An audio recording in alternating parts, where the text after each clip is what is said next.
이 자리에 나와 예배한 우리 모든 성도님 한 분 한 분이 하나님의 능력을 깨달아서 더욱더 교회의 일원으로 귀하게 쓰임받는 은혜가 있기를 주님의 이름으로 축원합니다. 제가 목소리가 약간 이상하죠? 저만 느끼나요?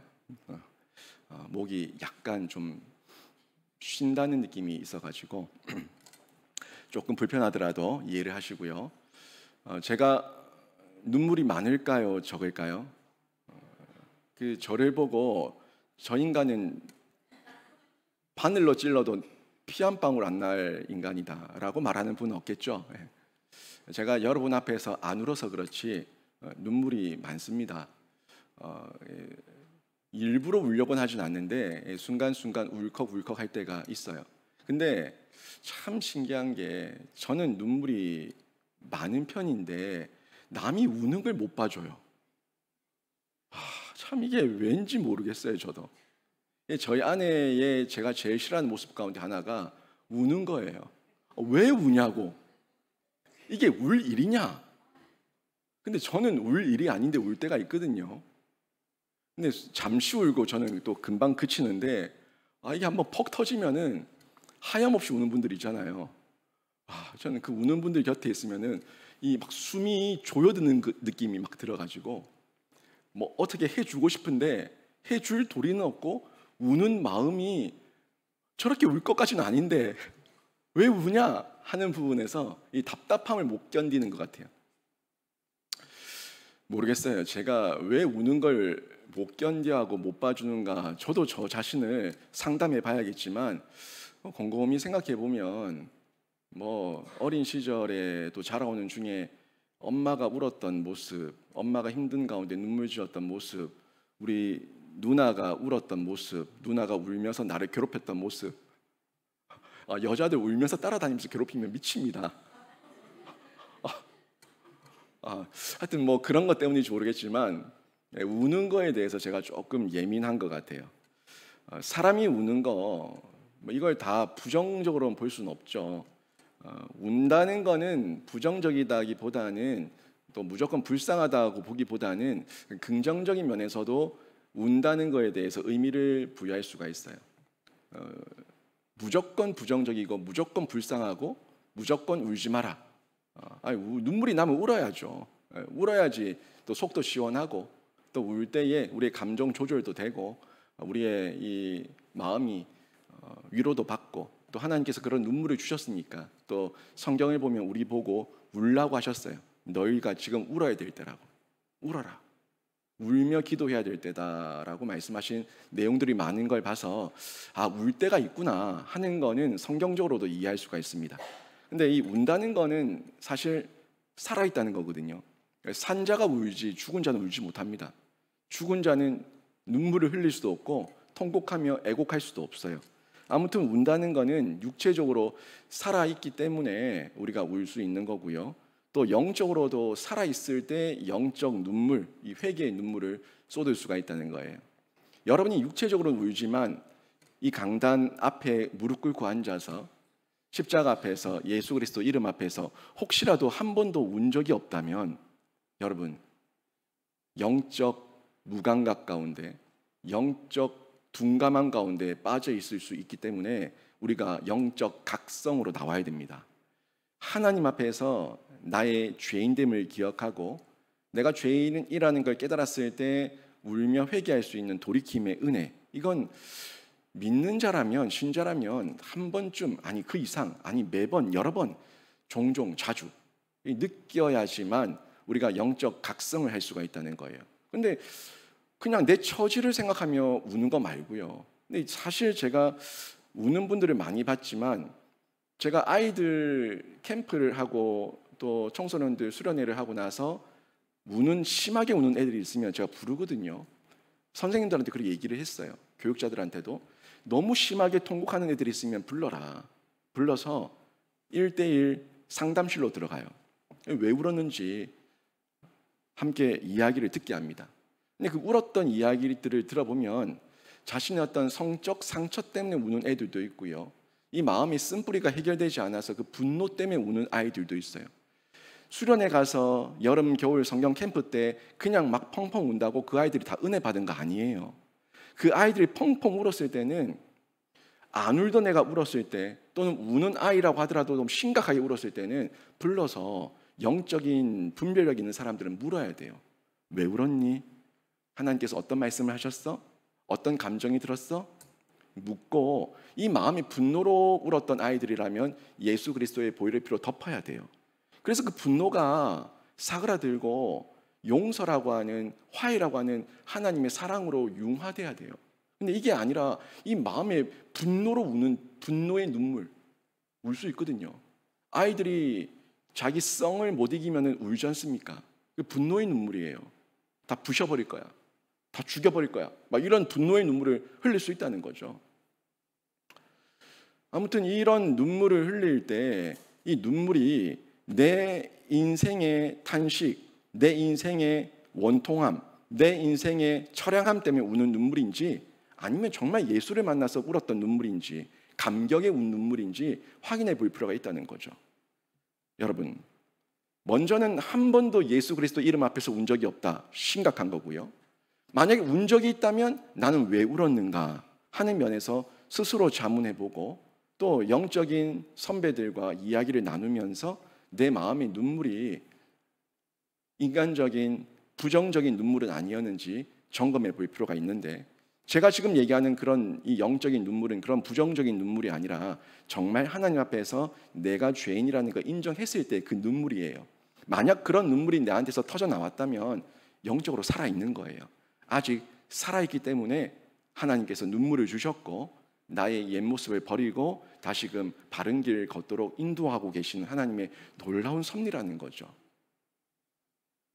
다만 저희가 하나님 앞에서 많이 우는 연습을 해야 됩니다. 그게 기도예요. 제가 기도의 자리를 그냥 여러분 괴롭히려고 나오라는 게 아니라 기도의 자리는 하나님 앞에서 독대하는 자리예요. 하나님과 1대1의 만남 가운데서 내 내면을 보는 시간이에요. 그리고 그 누구에게도 나의 이 부끄러움과 수치를 드러내는 게 아니라 하나님께 다 고백하고 다 끄집어내는 시간이니까 그 시간을 통해서 하나님의 위로가 위로부터 부어지거든요. 그걸 다시 내 심령에 채우는 시간이죠. 하나님 앞에서 많이 울어야 됩니다.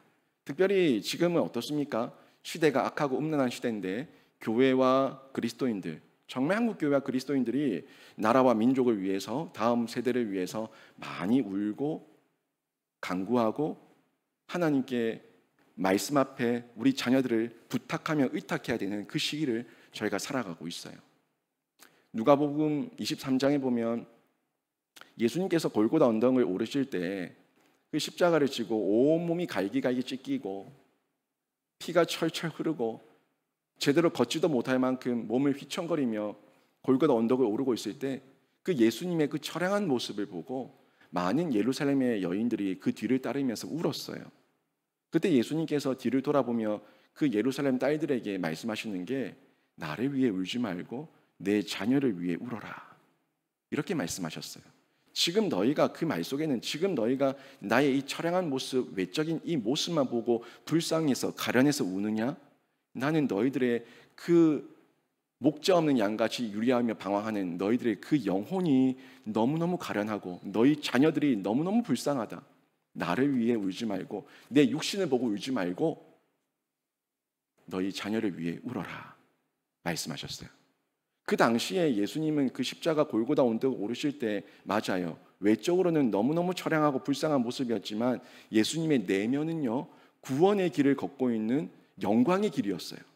우리를 위한 구원을 주시기 위한 영광의 길을 그 사명 완수의 길을 걸어가고 있는 영적 충만의 길이었습니다. 그런데 그 영적 충만을 보지 못하는 우리 심령들은 예수님의 그 찢긴 몸만 보며 울고 있었다는 거죠. 그러니까 우리의 시각이 얼마나 육적인 시각으로 제한적인지 우리가 볼 수 있는 대목이죠. 영의 눈으로 이 잘 사는 대한민국만 보지 마시고 육의 눈으로 이 잘 사는 대한민국만 보지 마시고 영의 눈으로 갈급하고 가난하고 다 찢기고 목자 없는 양같이 유리하며 방황하는 우리 자녀들의 그 영혼을 보며 저희가 울어야 될 때입니다. 어느 나라가 우리 대한민국을 보고 울어줄까요? 세계 12의 강대국, 경제대국, 세계 6위의 군사 강국, 어느 나라가 우리 대한민국을 보며 우리 자녀들을 보며 불쌍하다 울어줄까요? 이제 이 나라, 이 세상에서는 우리 대한민국을 보며 울어줄 민족이 없습니다. 우리 대한민국을 보며 울어줄 나라가 없어요. 우리가 울어야 돼요. 한국 교회가 울어야 돼요. 성도들이 울어야 돼요. 우리들에게 도와달라고 손을 내밀지 모르겠지만 세상 열방 가운데, 세상 나라들 가운데 우리 대한민국의 이 영혼을 보고 울어줄 사람은 없다는 거예요. 과거는 달랐죠. 과거는 우리나라가 외적으로도 너무 가난했고 영적으로도 우상 숭배에 쩔어 있는 나라였기 때문에 많은 선교사님들이 이 땅에 들어와서 선교 편지를 보내면서 이 나라 이민족을 위해 울어줄 것을 요청했어요. 그래서 정말 많은 나라의 교회들과 성도들이 우리 나라와 민족을 위해서 물질로 후원하고 눈물을 쏟으며 기도하며 우리를 도왔다는 거죠. 근데 이제는 우리나라에게 물질로 도와줄 나라도 없고요. 영을 보면서, 영혼을 보면서 울어줄 나라와 민족도 없다는 거예요. 먼저 우리가 울고 먼저 우리가 깨어서 우리가 제사장 나라로서 그 사명 감당하며 복음 들고 세계 열방 열국으로 나가야 된다는 거예요. 근데 우리 한국이, 성도들이 지금 울지 않고 있습니다. 자만과 교만에 빠져서 그냥 잘 살고 있는 이 나라 이 민족의 복지만 보며 그냥 허랑방탕하게 시간을 허비하며 살고 있다는 거예요. 교회가 이 눈물을 잃어버리면 세상의 빛과 희망을 제시하지 못합니다. 그래서 나라와 민족은 망하는 길을 가는 거예요. 대한민국이 망하는 거는 정치인들, 위정자들, 그 사람들의 잘못도 있겠지만 가장 큰 잘못은 교회가 복음의 빛과 맛을 드러내지 못했기 때문에, 이 나라 이 민족 국민들에게 희망을 제시하지 못했기 때문에 나라와 민족이 망하는 길을 걷는 거예요. 약 50%, 정확하게 좀 얘기하면 45%가량 국회의원들이 소위 성도랍니다. 45%, 50%, 거의 절반 수가 장로의 타이틀을 가지고 있고 권사와 집사의 타이틀을 가지고 있는데 국회는 저 모양이에요. 누가 이 나라 이 민족을 위해서 울어야겠습니까? 국회 배지를 달고 있는 그 사람들에게 울 것을 요청하기 전에 우리가, 교회가, 그리스도인들이 먼저 앞장서서 이 나라 이 민족 이 세대를 위해서 울어야 할 때입니다. 교회가 눈물을 쏟으면, 기도하고 사명을 감당하면 이 나라 이 민족 다시 복받고 사는 역사를 일으키고 우리만 사는 것이 아니라 열방과 열국과 민족을 살리는 제사장 나라 될 줄로 믿습니다. 분명히 하나님께서 이 나라 민족 가운데 그 사명을 주셨거든요. 오늘 본문이 바로 그 내용을 전해주고 있어요. 지금 바벨론에서 돌아온 이 유다 백성들은 소위 혈통의 유다 백성들만을 얘기하는 게 아니라는 걸 제가 수차례 스가랴서를 강의하면서 말씀드렸습니다. 이 유다 백성들을 통해서 하나님께서 재건하고자 하는 성전은 새 예루살렘, 새 이스라엘, 교회라는 걸 제가 강조해서 말씀드렸어요.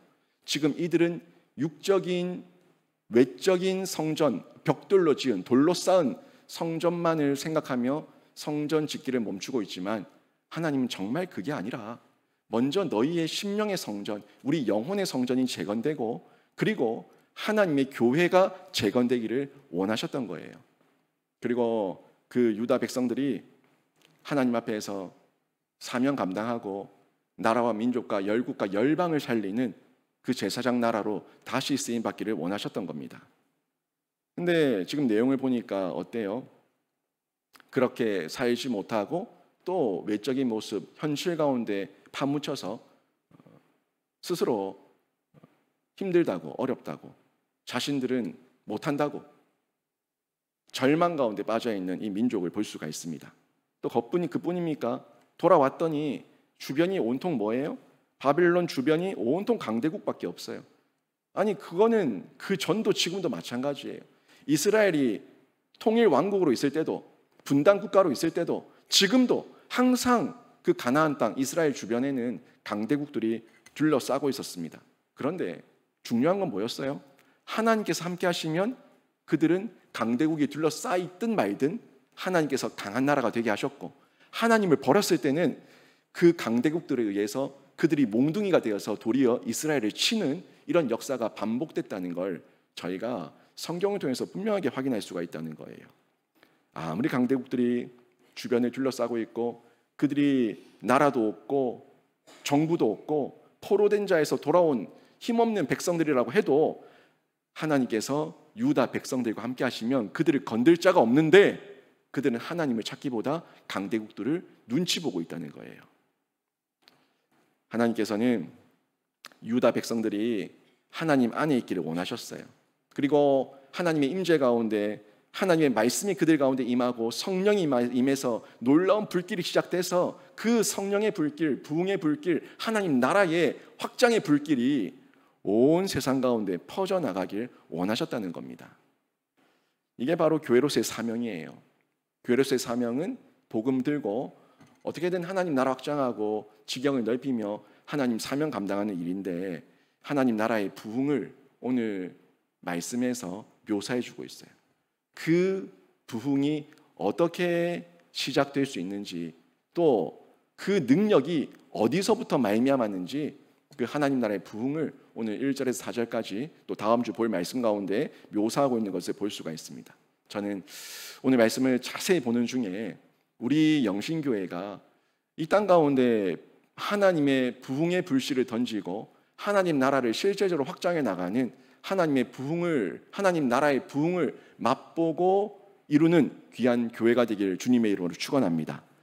그러기 위해서 먼저 우리 안에 강한 심령이 있어야 되거든요. 이 심령은 흔들리지 않는 하나님께서 주신 강한 심령이어야 돼요.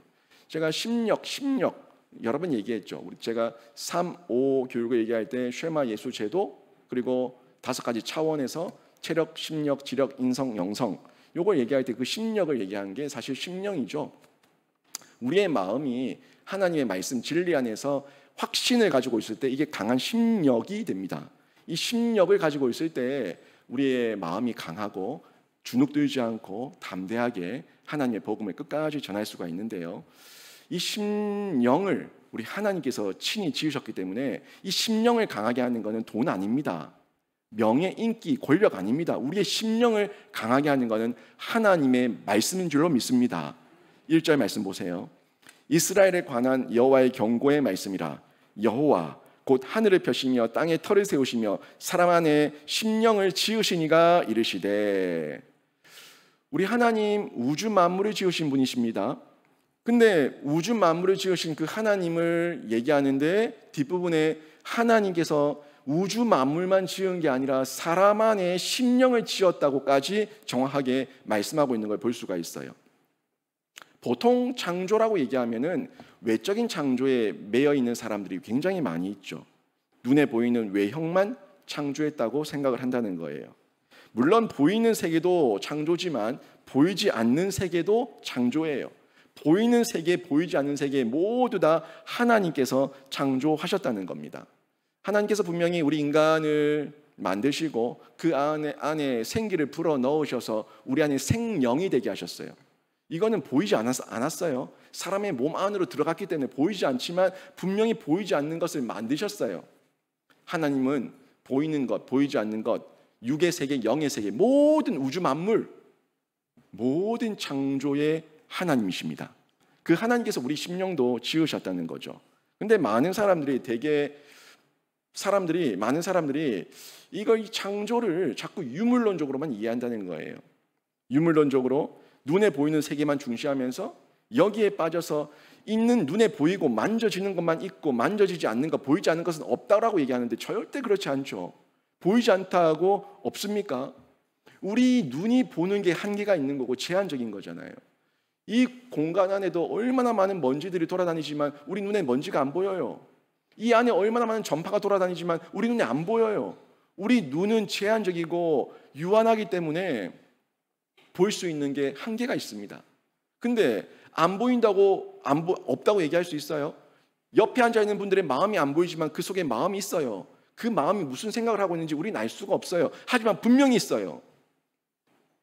있다고요. 그러니까 이 유물론적으로 저희가 빠질 것이 아니라 우리 안에 하나님께서 만드신 새로운 영의 세계도 있다는 걸 인정하는 사람이 분별력이 있는 사람이고 좀 시각이, 이 세계관이 확장된 사람이에요.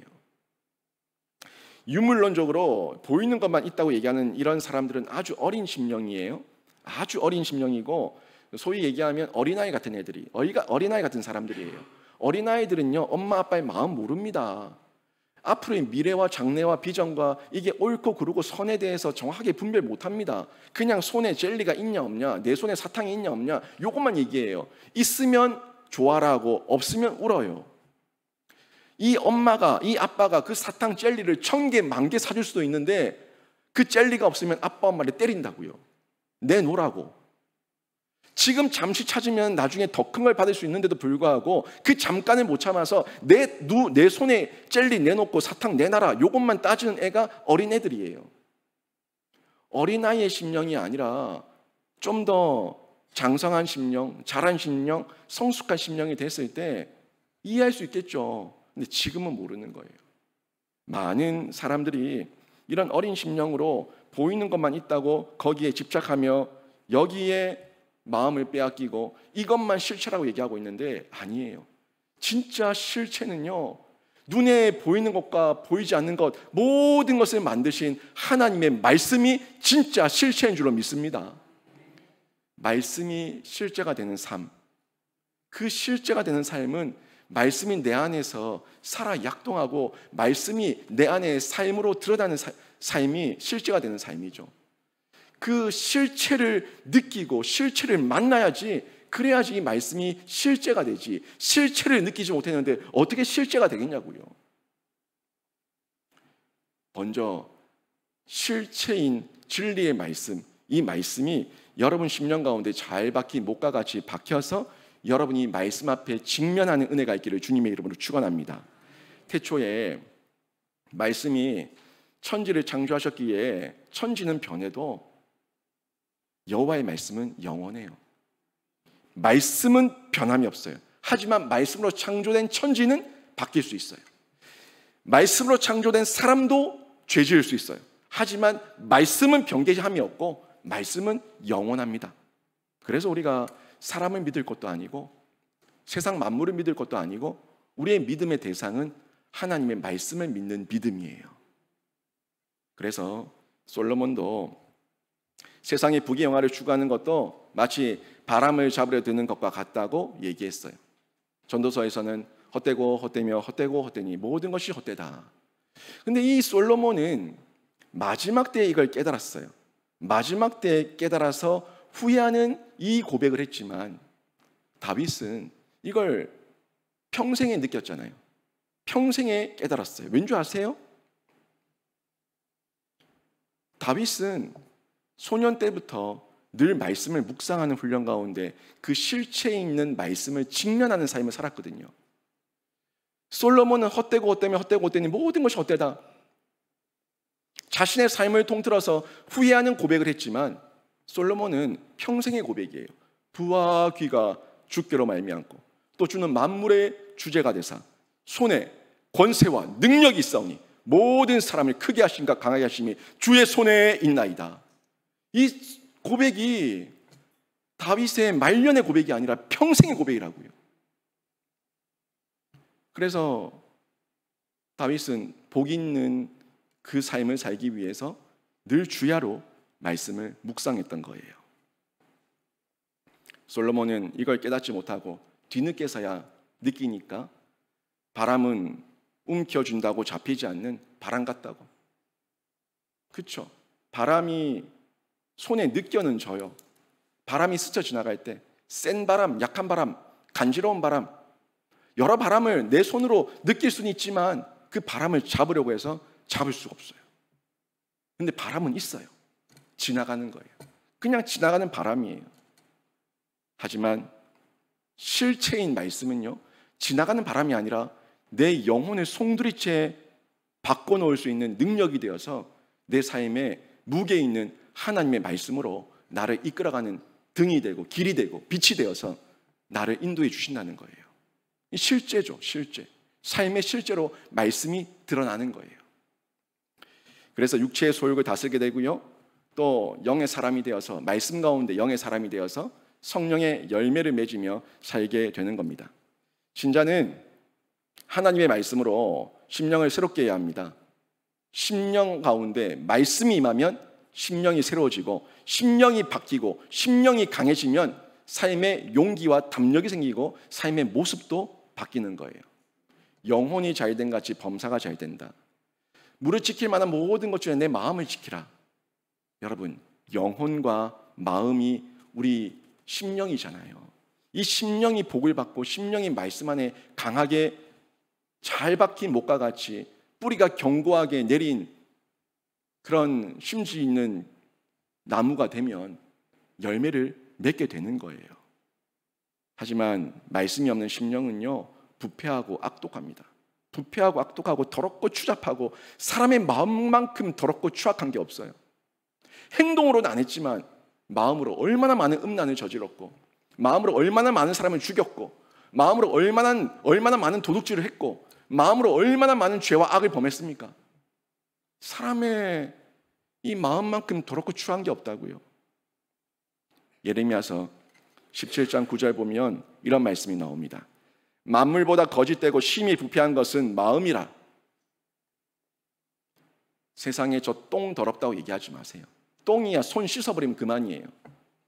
그런데 이 마음은요, 락스를 풀 수도 없고 세탁기로 돌릴 수도 없고 하나님의 말씀이 아니면 이 마음을 깨끗하게 할 수가 없다는 거예요.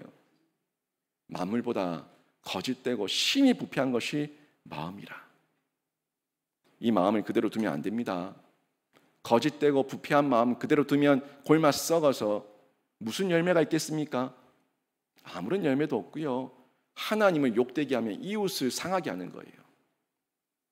하나님을 욕되게 하면 이웃을 상하게 하는 그 사람들의 뉴스가 얼마나 요즘 많이 나옵니까?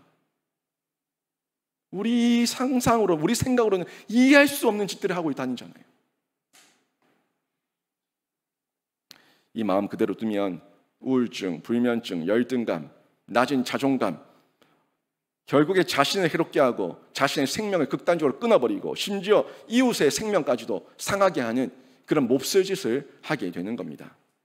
이스라엘은요, 자신들을 이렇게 마음이 부패한 상태로 그대로 내버려 뒀어요. 울지 않았습니다. 회개하지 않았습니다. 돌이키지 않았습니다. 하나님 앞에 엎드리지 않았습니다.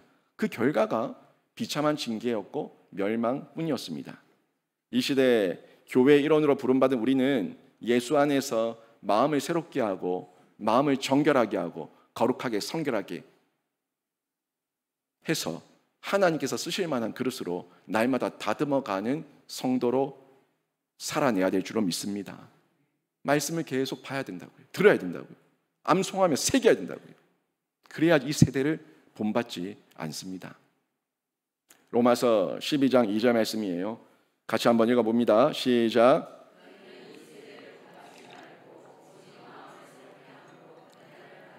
하나님의 선하시고 기뻐하시고 온전하신 뜻이 무엇인지 분별하도록 하라. 아멘. 마음이 새로워지는 것, 심령이 새로워지는 거고요. 마음을 새롭게 할 때 변화가 일어나게 되고 하나님의 선도, 하나님의 기쁨도, 하나님의 뜻도 뭔지 분별하며 살아갈 수가 있는 거예요. 이 심령을 하나님께서 창조하셨기 때문에 말씀을 붙들 때 말씀이 우리를 새롭게 하십니다. 옛사람, 새사람, 옛사람과 새사람의 그 기준 속에는 반드시 말씀이 있어요. 말씀임에서 내가 구원받았다는 걸 말씀으로 듣고 믿어졌을 때에 그때 옛사람과 새사람으로 우리가 바뀌는 놀라운 변화를 체험하게 되는 거예요. 말이 사람을 바꾸지 못합니다. 말씀이 사람을 바꿉니다. 제가 주일에도 이 말씀 했던 내용인데 사람의 말이 사람을 바꾸지 않습니다. 하나님의 말씀이 사람을 바꾼다는 거 꼭 기억하시길 바랍니다. 여러분, 돈돈거리는 세상의 유물론에 빠지지 마시고요, 예수 안에서 새롭게 된 심령으로 예수의 생명을 전해서 부흥에 불을 붙이고 열방과 열국과 이 나라 이 민족 살리는 교회로, 또 교회의 일원으로 여러분이 쓰임받기를 주님의 이름으로 축원합니다. 두 번째 보시게 되면 우리 성도를, 우리 교회를 하나님께서는 비밀병기로 삼으셨어요. 이 비밀병기, 왜 비밀병기인가 하는 부분을 좀 볼 건데, 인간적으로 볼 때 바벨론 포로에서 돌아온 유다 백성들은 아주 불쌍한 존재들 맞아요. 자기들이 자신의 처지를 한탄하며 울어도 누가 울지 마라고 말할 수 없을 만큼 불쌍한 존재들 맞아요. 나라도 없죠, 민족도 없죠, 왕도 없죠, 어떤 정부도 없죠, 여전히 포로죠. 누가 도와주는 것도 아니죠. 마음의 부담감과 책임감만 가득 가지고 와서 성전을 지어야 되죠. 불쌍해요. 또 군대도 없고 군사도 없고 무기도 없기 때문에 약하기 그지없습니다. 의지할 거라고는 아무것도 없는 사람들이 지금 바벨론에서 돌아온 유다 백성들이에요. 근데 이 유다 백성들을 볼 때에 우리 한국의 역사와 너무 비슷하다는 생각을 제가 자주 합니다. 이스라엘도 강대국 가운데 휩싸여 있었지만 우리 나라도 강대국 가운데 휩싸여 있지 않습니까?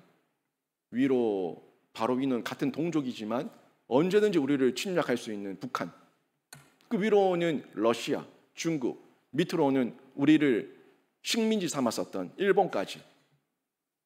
사방이 적이에요.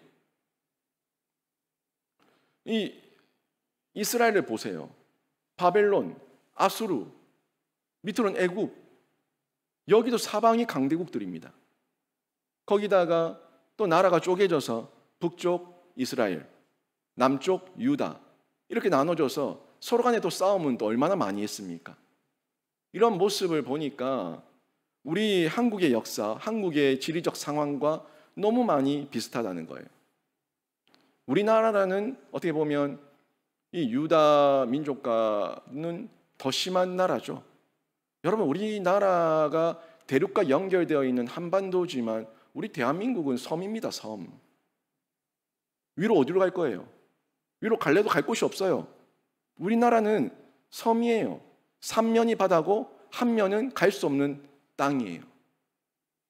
우리나라 같은 경우는 모든 게 해양 물류, 그 배를, 선박을 통해서 들어오는 비중이 굉장히 높죠.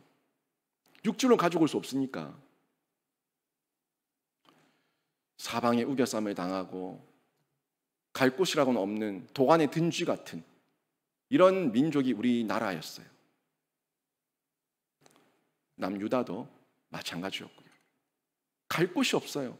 그러니까 여기 붙었다 저기 붙었다, 아수르 편을 들었다, 바벨론 편을 들었다, 애굽 편을 들었다, 그 정치적 논쟁 가운데서 여기 붙었다 저기 붙었다 하는 간도 쓸개도 없는 짓거리를 하면서 하나님을 찾지 않았던 정치적 못난 모습만 보였던 거예요.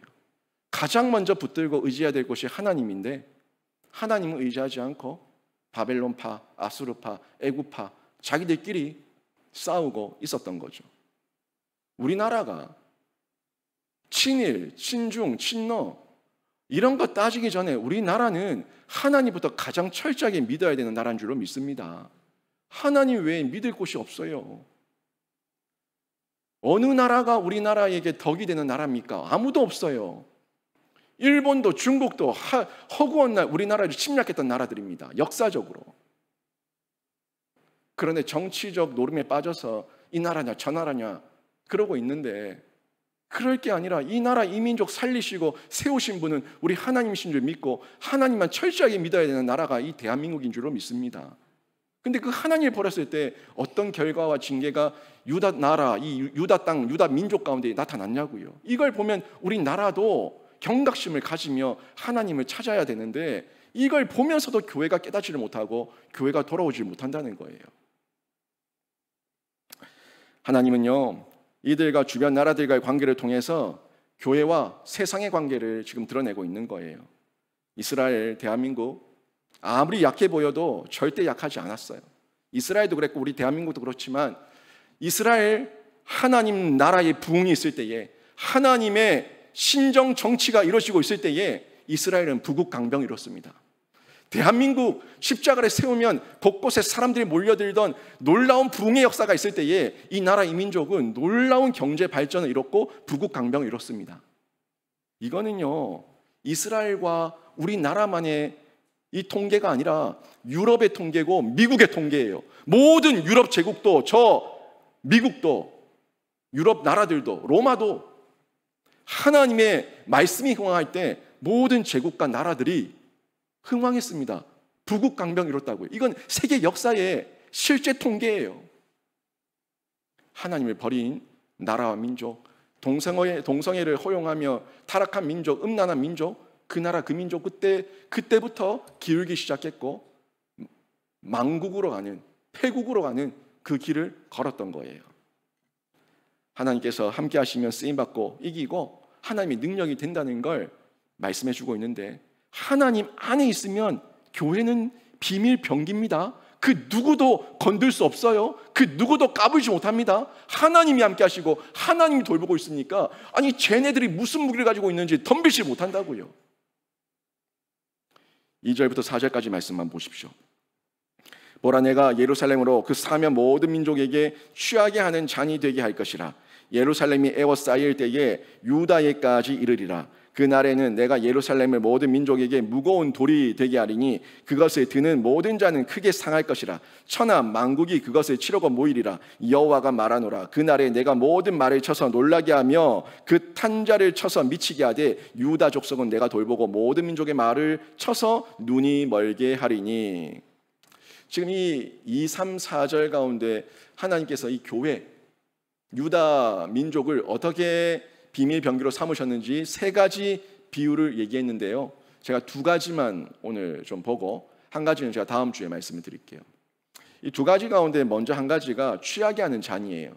이 취하게 하는 잔은 이 술 마시면 사람들이 사고와 판단력이 흐려지죠. 우리 교회를 공격하며 핍박하는 이방 모든 강대국들이 그런 존재가 될 거라는 거예요. 우리 교회를 공격하는 세상의 모든 나라와 백성들과 사람들이 우리 교회를 공격할 때에 취한 자가 된다는 거예요. 취하게 하는 잔이라고요. 취하게 하는 잔인데 우리가 취한 게 아니라 우리를 대할 때에 그들이 사고력이 떨어지고 판단력이 떨어지고 결정력이 떨어져서 그들이 함부로 싸우지 못한다는 겁니다. 독한 술을 마신 사람들, 취한 사람들은 빙빙 돌아요. 걸음도 제대로 걷지 못합니다. 사물도 분명히 구별하지 못하고 누구를 때리려고 해도 헛질하길 그만이죠. 헛질만 하는 거예요. 사물을 분별하지 못하고 정확하게 겨냥도 못하니까 무슨 주먹질을 하고 발길질을 하겠습니까? 무슨 공격을 하겠습니까? 이처럼 마찬가지로 세상 사람들은 그리스도인들의 정체를 제대로 파악하지 못할 만큼 술 취한 자들이 되어서 그 주변을 맴돌 뿐이다 라고 얘기하고 있는 거예요. 물론 술 취한 사람들이 여러 명이 주변에 둘러싸고 있다면 조금은 겁은 먹을 수 있겠지만, 이 사람들이 무슨 짓을 할지 몰라서 내가 약간의 두려움을 느낄 수 있겠지만, 나만 정신 바짝 차리고 정확하게 사람들을 보고 있으면 술 취한 사람이 비틀거리는 건 내가 피할 수 있잖아요. 술 취한 사람이 나를 때리러 갈 때 내가 밀칠 수 있잖아요. 내가 정신 똑바로 차리고 있으면 바보같이 맞고 있을 사람이 어디 있어요? 내가 깨어있고 내가 정확하게 그 사람을 겨냥하고 있으면 얼마든지 술 취한 사람은 우리가 피할 수도 있고 방어할 수 있다는 거죠.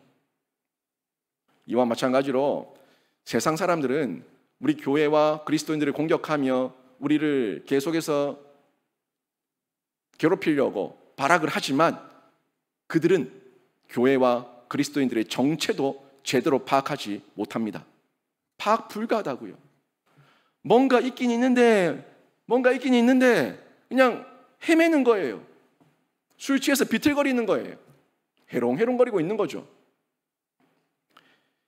믿는 자들에게 세상 사람들이 도무지 이해할 수 없는 비밀, 우리는 알지만 그들은 깨닫지 못하니까 우리를 보면서 술 취한 사람처럼 그냥 뱅뱅 맴돌기만 한다는 겁니다. 우리가 그런 비밀 병기예요. 하나님의 비밀을 맡은, 우리는 아는데 하나님 나라가 어떤 나라이고 하나님께서 우리에게 무엇을 해주셨고 예수께서 나에게 어떤 존재이고 나는 어떤 정체성인지 나의 사명은 뭔지 내가 이 땅에 왜 태어났는지 우리는 정확하게 아는데 그 사람들은 싸움의 대상도 목적도 이유도 모른 채 술 취해서 빌빌거리니까 우리를 대적할 수 없다는 겁니다. 그래서 이 세상 사람들, 이 술 취한 자들은 믿는 사람들과 교회를 두려워합니다. 우리를 볼 때에 이해가 안 되는 거죠. 아마 여러분을 보면서도 여러분에게 그런 말 했던 사람들 많이 있을 겁니다. 교회 간다, 교회 11조를 드린다, 교회에서 헌신 봉사를 한다 할 때에 정신 나갔네, 미쳤네, 왜 그러냐 이런 말을 하지만 너무 행복하게 하고 있는 이 사람들을 보면은 이야, 연구대상이네, 연구대상이네 하면서 신기해하는 사람들이 있을 거예요. 그게 비밀이라는 겁니다. 우리는 아니까 하는데, 우리는 아니까 주일 성수를 하고 11조를 드리고 헌신 봉사를 하는데 그 사람들은 이걸 이해하지 못하고 깨닫지 못한다고요. 그들에게는 감추어진 비밀이니까 깨닫지 못하는 거예요. 이게 비밀 병기라는 거예요.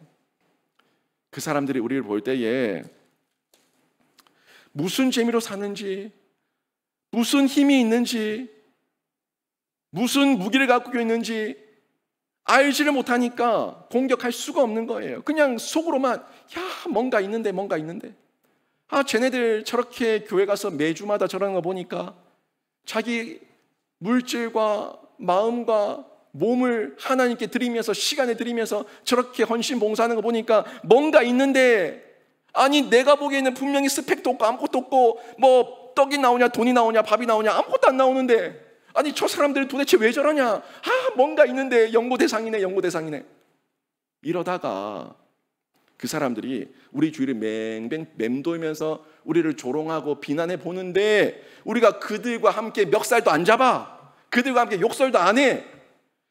뭔가 있는데 상대 못할 사람들이다 하고 떠나가는 거예요. 아니면 당신이 믿는 예수 나도 한번 믿어보자. 도대체 뭔데? 뭐가 그리 좋은데? 뭐가 그렇게 기쁜데? 아니 내가 보기에는 스펙도 없고 아무것도 없고 집도 없고 차도 없고 아무것도 없는데 뭐가 그리 좋은데?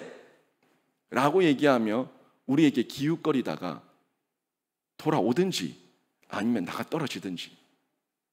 여러분, 이게 그들이 우리를 침범할 수 있는 비밀 병기라는 거예요. 그래서 그리스도인들은 당당합니다. 환난과 핍박을 당해도 더 큰 기쁨과 더 큰 감사를 고백하면서 살아가니까 이런 신자를, 이런 교회를 세상이 감당할 수가 없고 이해할 수가 없는 거예요. 그래서 그들이 볼 때 믿는 자들은 이해할 수 없게 우리를 취하게 하는 잔이다, 취하게 하는 술잔이다 고백하게 되는데, 이 비밀을 하나님께서 우리에게 허락하셨다는 거예요. 여러분, 세상을 살 때에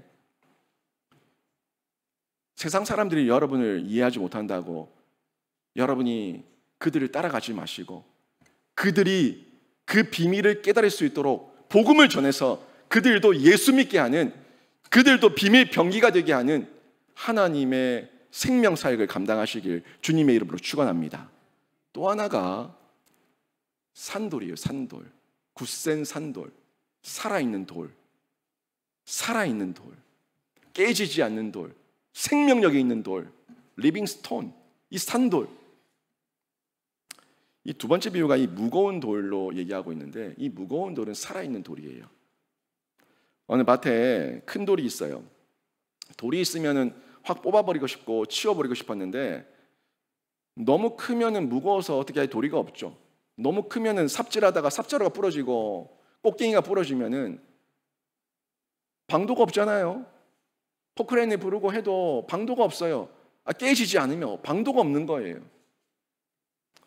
너무 크고 무거워서 파낼 방법이 없는 그런 돌은요, 그대로 두는 게 사는 길이에요. 손해 안 보는 길이에요. 그 돌을 그대로 두고 이 돌을 활용해야죠. 돌을 활용해서 쓰면 되는 겁니다. 억지로 치우려고 하면 시간만 낭비하고 사람만 다칠 수가 있다는 겁니다. 그 누구도 치울 수 없는 돌이 있어요. 세상에 그 누구도 감당할 수 없는 돌이 있다고요. 이 돌을 가장 잘 해석해 주신 분이 예수 그리스도입니다. 예수께서 이 치울 수 없는 돌, 살아있는 돌, 이 무거운 돌, 이 산돌을 누가복음 20장 18절에서 이렇게 말씀하고 있어요. 보시면 무릇 이 돌 위에 떨어지는 자는 깨어지겠고 이 돌이 사람 위에 떨어지면 그를 가루로 만들어 흩으리라 하시니라.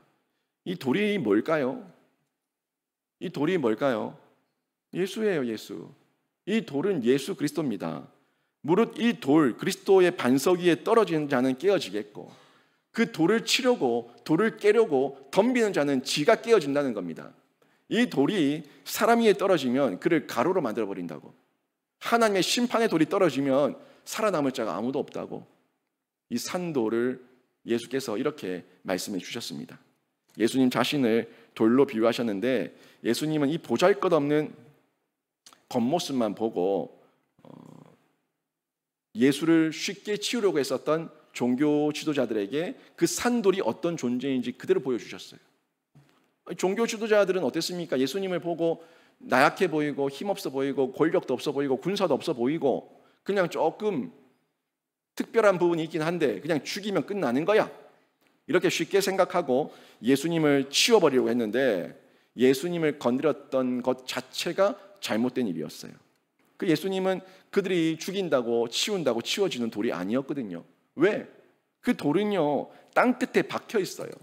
땅 끝에 박혀 있어서 땅을 송두리째, 땅의 근간을 송두리째, 땅의 이 멘탈 전체를 다 송두리째 뽑아낼 수 없잖아요.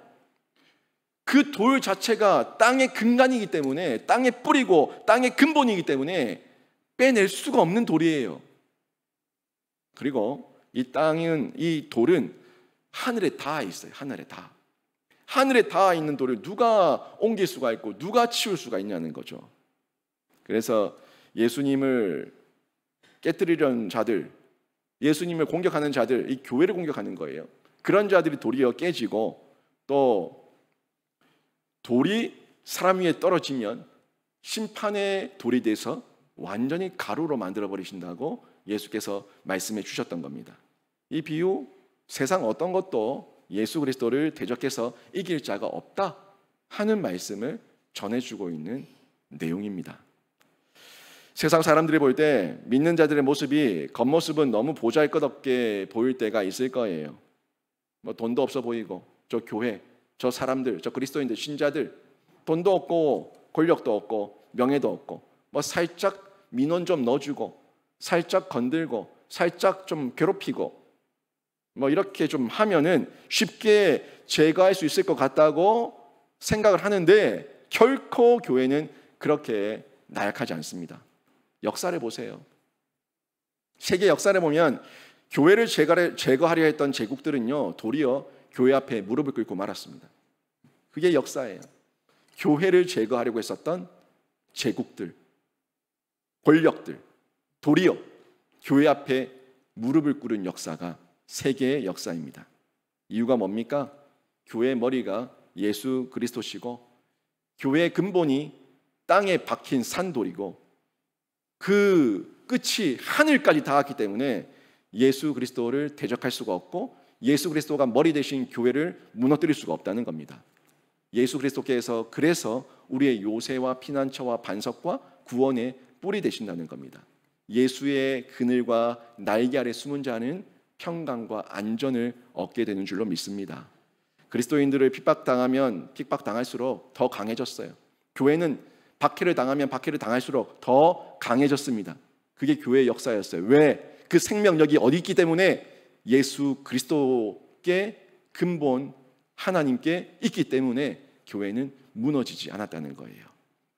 고린도후서 6장 8절 뒷부분부터 10절까지 말씀을 같이 한번 읽어볼까요? 역전이에요. 우리 하나님 이렇게 역전의 하나님이십니다. 같이 한번 읽어봅니다. 시작. 우리는 속이는 자 같으나 참되고 무명한 자 같으나 유명한 자요 죽은 자 같으나 보라 우리가 살아있고 징계를 받는 자 같으나 죽임을 당하지 아니하고 근심하는 자 같으나 항상 기뻐하고 가난한 자 같으나 많은 사람을 부유하게 하고 아무것도 없는 자 같으나 모든 것을 가진 자로다. 아멘. 이게 역전의 하나님께서 우리에게 주신 교훈이고 우리가 믿어야 될 신앙의 정체성인 줄로 믿습니다. 유물론과 유신론이에요. 유물론을 가진 자들은 우리를 무명하다고 얘기하고 죽었다고 얘기하고 징계받았다고 얘기하고 근심한다 얘기하고 가난하다 얘기하고 아무것도 없다고 얘기하지만 하나님과 함께하는 유신론적 신앙, 그 정체성을 가지고 있는 자들은 그렇게 보지 않습니다. 우리는 유명한 자입니다.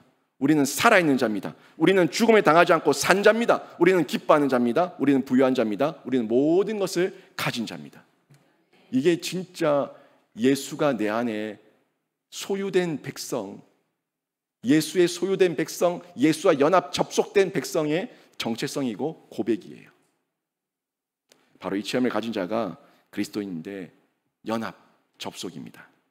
여러분, 이 세상에 교회보다 더 필요한 건 없습니다. 정말 이 세상에 가장 필수 기관이 있다면 그 필수 기관은 교회입니다. 교회가 희망과 소망을 이 땅 가운데 빛과 소금으로 드러내야 되는 거예요. 교회가 세상의 빛과 소금이 되어서 사명을 감당할 때 세상은 교회를 통해서 희망을 보게 됩니다. 교회의 성전 문지방에서 흘러나온 생수의 강이 온 세상을 덮어서 예수로 살게 하는 그 놀라운 비밀을 알려주게 될 거거든요. 이 비밀을 들은 자, 그 생수의 강으로 달려온 자, 값없이 먹고 마시고 예수의 이름으로 다시 구원받고 사는 역사가 자신의 실제가 되어서 또 다른 세상 속에 들어가서 희망을 전하는 생명사역자가 될 줄로 믿습니다. 하지만 이 중에 우리가 계속 복음을 전하고 세상 가운데 예수 믿으라고 구원받으라고 복음을 전하지만 택함 받지 못한 사탄의 종로로 타는 자들이 있어요. 그들이 때로는 우리 교회 공동체 안으로, 때로는 우리 신앙 공동체 안으로 들어와서 염소짓도 하고 가라지짓도 하면서 섞여 살고 있습니다. 그리고 선전과 선동을 하고 교회를 파벌을 만들고 분쟁을 만들고 교회를 비난하고 조롱하고 핍박하면서 교회를 어렵게 할 때도 있습니다. 실제로 있었어요. 예수님 당시에도 있었어요. 하나님께서 그들을 다 솎아내십니다. 하나님께서 마지막 때에 염소와 양을 구분하시고 가라지와 알곡을 구분하셔서 가라지는 다 불 속에 태우시고 양들도 염소들도 다 골라내서 하나님께서 죽이시고 하나님께서 심판하실 때가 반드시 있습니다. 저는 그때를 기다리며 우리는 알곡으로, 우리는 양으로 살아내면 되는 거예요. 내가 양으로 살고 목자의 음성을 듣고 내가 알곡이 되어서 또 다른 추수 가운데 추수의 그 때를 기다리며 살아갈 때에 우리 안에는 열매가 있어요. 우리 안에는 기쁨이 있어요. 평강이 있어요. 자유가 있어요. 여러분 안에 그런 평강과 은혜가 풍성하길 바랍니다. 겉으로는 세상이 우리 교회를 걱정하는 것처럼 보여요. 교회가 이러면 안 되는데, 교회가 저러면 안 되는데. 흔히 어떤 분들이 이제는 교회가 세상을 걱정하는 것이 아니라 세상이 교회를 걱정한다, 이런 말을 하는 분들도 있더라고요. 저는 동의하지 않아요. 세상은 기본적으로 교회를 걱정하지 않습니다. 세상은 기본적으로 교회를 싫어합니다. 싫어하는 자가 왜 걱정합니까? 다만 그들의 가십거리가 되는 걸 즐거워할 뿐이죠.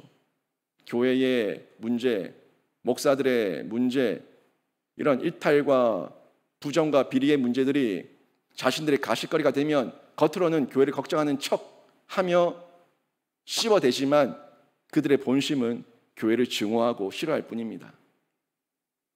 사단마귀의 계략이고 작전이에요. 그래서 기독신문이라고, 기독교 신문이라고 얘기하는 많은 좌파 언론과 세력들이 있어요. 분명히 기독교 언론이라고 등록을 해놓고 교회들 찾아다니면서 비리 물을고 돈 요구하고 협박하고 멱살 쥐고 흔들고 하는 그런 못된 좌파 언론들이 있다고요. 작은 언론사들 다 사단 마귀의 종로로 타고 있는 자들이에요. 우리는 그런 계략과 그런 협박에 넘어가서는 안 됩니다. 다 속임이에요. 선전이고 선동이에요. 우리가 이런 음란하고 악한 세상을 살고 있지만 주 안에만 있으면 돼요. 말씀 안에 있으면 됩니다. 주 안에 말씀 안에 있으면 주눅들거나 겁먹을 필요 없습니다. 심령을 강하게 하시고 담대하게 하시길 바랍니다. 신자와 교회는 하나님의 비밀을 맡은 비밀 병기라는 걸 기억하시고 영원과 연결된 산돌 대신 예수 그리스도와 연합된 자이기 때문에 결코 뽑히거나 깨어지지 않으니까 여러분 하나님 의심하지 마시고 힘들고 어려울수록 비난과 위협이 있을수록 더욱더 예수 그리스도 앞에 뛰어드셔서 말씀을 붙드는 신자 되시길 주님의 이름으로 축원합니다. 확신 있게 사십시오. 하나님 나라에서 왕노릇 할 겁니다. 하나님의 백성으로 영원토록 살 겁니다. 확신 있게 살아가시고 하나님의 능력을 드러내는 교회의 일원으로 여러분 한 분 한 명이 그 사명 감당해 내시길 주님의 이름으로 축원합니다. 아멘.